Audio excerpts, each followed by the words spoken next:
짜잔! あれ、そういえば昨日、久しぶりに高校時代の友達だったんだって？あ、そうそう。でもちょっと大変みたい。どうしたの？去年ね、双子の赤ちゃんを授かって出産したんだけど、やっぱり双子じゃん？こう夜中に何度も起きたり、授乳しないといけなかったりで。そっか。まあでも双子だったら可愛さ2倍だし、幸せも2倍じゃない？まあそうだよね。まあ2人とも頑張ってほしいよね。いや、そうだね。あの夫婦も頑張ってほしいね。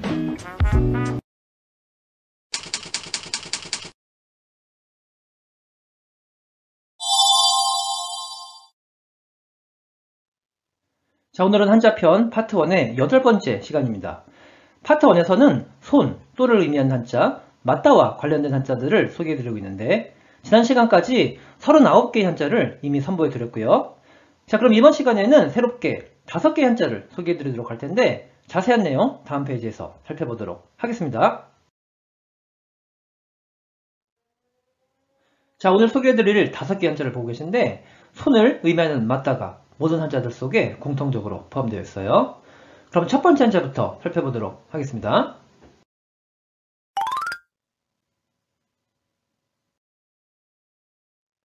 자, 먼저 한자의 생김새를 보면 아랫부분은 손을 의미하는 한자인 손우, 윗부분도 손을 의미하는 한자인 손톱초, 그리고 가운데의 이하이는 한자를 쉽고 효율적으로 암기하고자 하는 취지에서 릴레이 경기에서 사용하는 바통이라고 한번 생각을 해볼게요.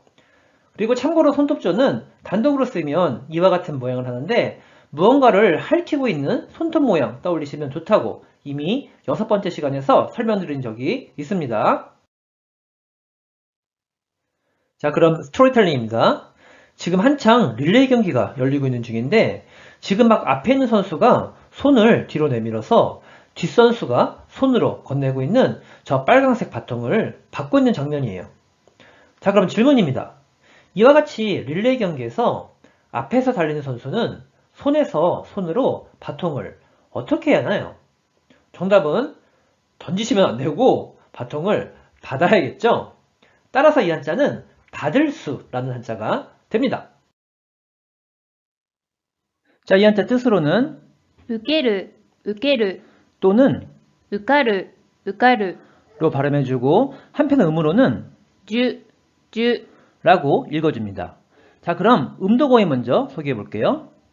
受験、受信 수험, 수신이라는 어휘가 되고 다음은 훈독예문 가볼게요. 受付は2階にあります 접수 창구는 2층에 있습니다 라는 문장이고요. 그럼 예문 하나만 더 볼게요. N1 テストを受けて無事に受かった 일본어 능력시험 1급을 쳐서 무사히 합격했다 라는 의미가 됩니다. 자, 이렇게 해서 받을 수에 대해서는 마치는 것으로 하고 그럼 두 번째 한자로 가볼게요.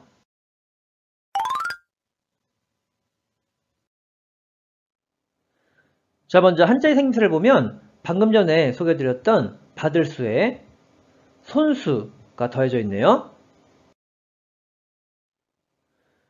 자, 그럼 스토리텔링입니다. 지금 또 릴레이 경기가 열리고 있는 중인데 지금 뒤에서 달려온 선수, 아까 전에 바통을 건네받은 바로 그 선수인데 이번엔 손을 내밀어서 다음 주자에게 바통을 건네주려고 하는 장면이에요. 자, 그럼 질문입니다.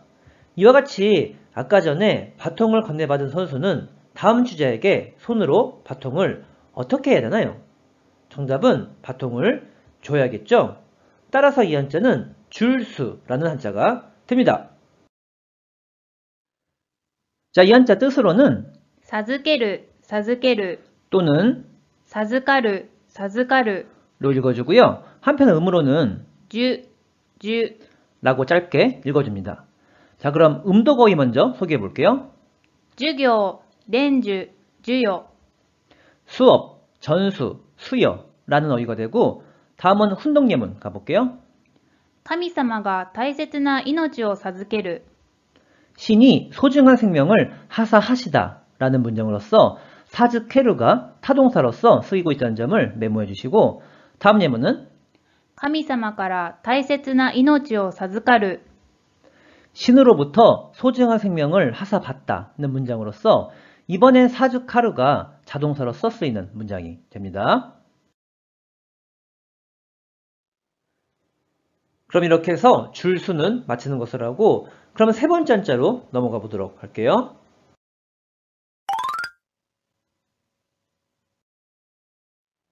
자, 먼저 한자의 생김새를 보면 손, 또를 의미하는 맞다와 왼쪽에는 이아이가 결합된 형태인데 사실은 생김새가 약간 변형은 되었지만 이아이도 맞다와 동일하다고 볼 수 있어요.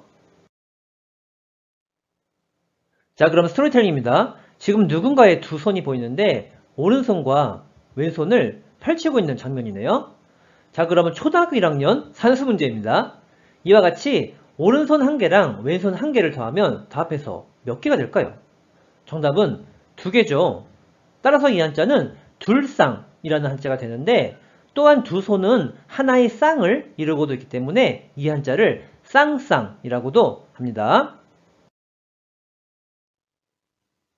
이 한자는 뜻으로는 ふた、ふた、 라고 읽어주고 한편 음으로는 そう、そう、 라고 읽어줍니다. 그럼 대표적인 음도거의를 먼저 소개해 볼게요. 双方、双眼鏡、 쌍방, 쌍안경이라는 어휘가 되고 다음은 훈독예문 소개해 드릴게요.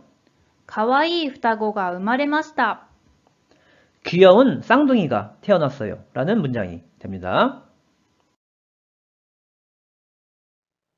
자, 이렇게 해서 둘쌍, 쌍쌍은 마치는 것을 하고 그럼 네 번째 한자로 가보도록 하겠습니다.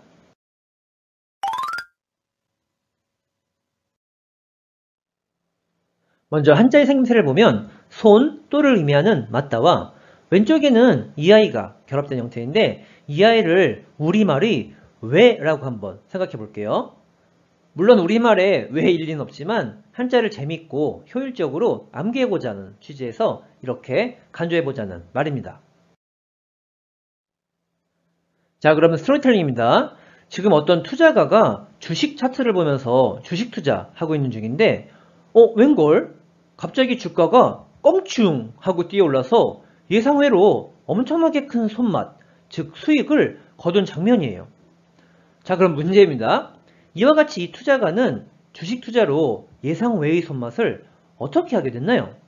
정답은 거두게 되었죠. 따라서 이 한자는 거둘수라는 한자가 됩니다. 자, 이 한자 뜻으로는 収める、収める、 또는 収まる、収まる、 로 읽어주고 음으로는 収、収、 라고 길게 읽어줍니다. 자, 그럼 대표적인 음도거의 먼저 소개해 볼게요. 収益、収入、収穫、 수익, 수입, 수확이라는 어휘가 되고 다음은 훈독예문 가볼게요. 予想外の成果を収めた。 예상 외의 성과를 거두다는 문장으로서 오사메루가 타동사로서 쓰이겠던 점을 메모해 주시고 다음 예문은 インフレーションがなかなか収まらない。 인플레이션이 좀처럼 수습되지 않는다는 문장으로서 이번엔 오사마루가 자동사로서 쓰이고 있는 문장이 됩니다. 참고로 다음의 한자 세 개들도 훈독 발음이 모두 오사메루, 오사마루로 읽히는데 어떤 차이점이 있는지에 대해서는 제가 3년 정도 운영하고 있는 블로그에서 자세히 설명을 해드렸으니까 궁금하신 분은 개요란 블로그 링크를 클릭하셔서 내용 참고해 보도록 하세요.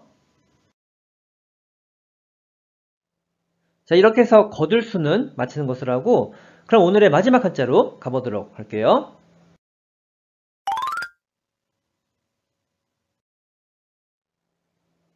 자, 먼저 한자의 생김새를 보면 손을 의미하는 맞다와 집엄 그리고 이아이가 결합된 형태예요. 여기서 먼저 집엄은 굴뚝이 있는 네모난 모양의 집을 연상하시면 좋은데 단순히 집만 의미한다고 생각하시는 것보다는 어떤 건물의 내부라고 조금 더 광범위하게 이해를 하시는 게 좋은데 여기서는 근육 트레이닝 같은 거는 헬스장이라고 한번 생각을 해볼게요. 다음으로 이 아이는 헬스장에 있는 벤치프레스라고 한번 생각을 해볼 텐데 근데 생김새가 정말 벤치프레스 닮지 않았나요? 자, 그럼 스토리텔링입니다. 지금 한 남자가 헬스장에서 건강한 몸을 유지하기 위해서 벤치프레스를 손으로 들어 올리고 있는 장면이에요. 근데 여러분, 운동은 정도껏 알맞게 해야지 지나치게 무리를 하면 오히려 건강에 역효과가 나죠. 자, 그럼 문제입니다. 이와 같이 헬스장에서 손으로 벤치프레스를 들어 올릴 때는 어떻게 해야 되나요? 정답은 정도껏 해야겠죠? 따라서 이 한자는 정도도라는 한자가 됩니다.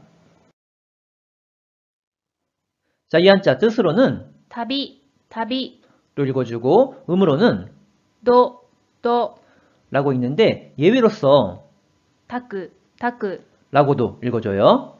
자, 그럼 대표적인 음도어휘 먼저 소개해 볼게요. 程度、温度、限度、 정도, 온도, 한도라는 어휘가 되고 다음은 支度、 준비, 채비라는 어휘인데 이 아이가 바로 탁구로 발음되는 예외 어휘라는 점을 메모해 주세요. 그럼 이번엔 훈동 예문 가볼게요.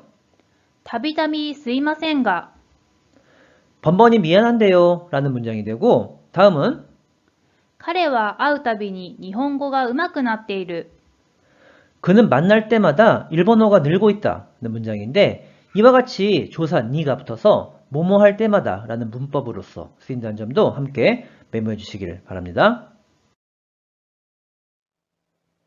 자, 이렇게 해서 한자편 8번째 시간을 함께 봤는데 어떻게 한자 공부에 도움이 되셨나요?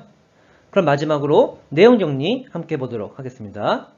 먼저 첫 번째 한자는 손에서 손으로 바통을 이어 받는다고 해서 받을 수가 되었고 뜻으로는 우케루, 우까루, 음으로는 쥐로 각각 발음한다고 했어요.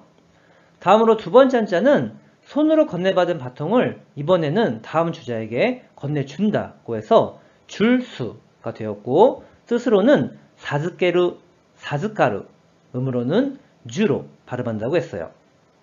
다음으로 세 번째 한자는 오른손 하나와 왼손 하나를 더하면 둘이 되고 또한 두 손은 한 쌍이 된다고 해서 둘쌍, 쌍쌍이라는 한자가 되었고 후딱, 소로 각각 발음한다고 했어요. 그리고 네 번째 한자는 주식 투자로 예상 외의 손맛, 즉 수익을 거두다고 했죠. 그래서 거둘 수가 되었고 뜻으로는 오사메루, 오사마루, 음으로는 슈로 길게 발음한다고 설명을 드렸습니다.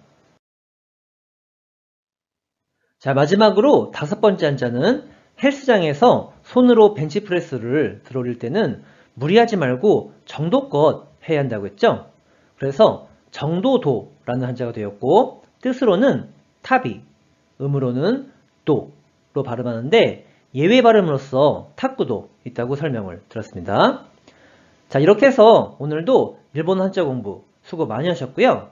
그럼 다음 시간에 새로운 한자들과 함께 만나도록 하겠습니다. それじゃ、またね。